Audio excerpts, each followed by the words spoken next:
I shot my stalker tonight. It all started 6 months ago, though back then, I thought it was just a small inconvenience. I had no idea my life would spiral into a waking nightmare.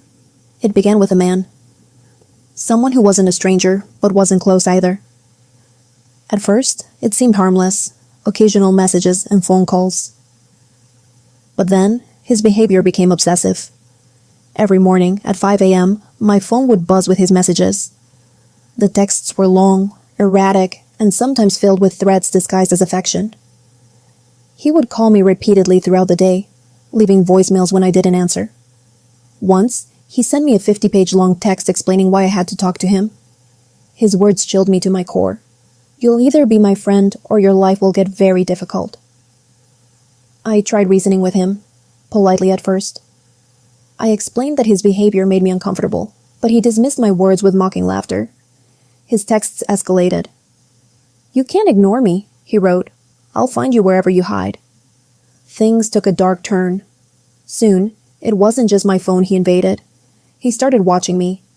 I'd catch glimpses of him in places I frequented, the grocery store, the park, even outside my workplace. He knew my schedule better than I did. One day, he sent a stranger to my apartment to deliver a message. The man looked confused when I opened the door. He told me to tell you he's always watching, the man stammered. That was the day I realized this wasn't going to stop. I contacted the police.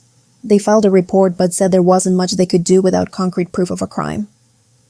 He hasn't hurt you, they said, as if that made the relentless stalking less terrifying. The situation worsened. My neighbors grew uneasy. They saw him lurking near the building and began to blame me for attracting trouble. Eventually, I was evicted. Relocating to a new apartment didn't help. Somehow, he always found me. He began sending me photos of my mother's house, followed by cryptic messages like, "She looks so peaceful. It would be a shame if something happened." Social media. Another nightmare. He wasn't just watching me physically. He stalked me online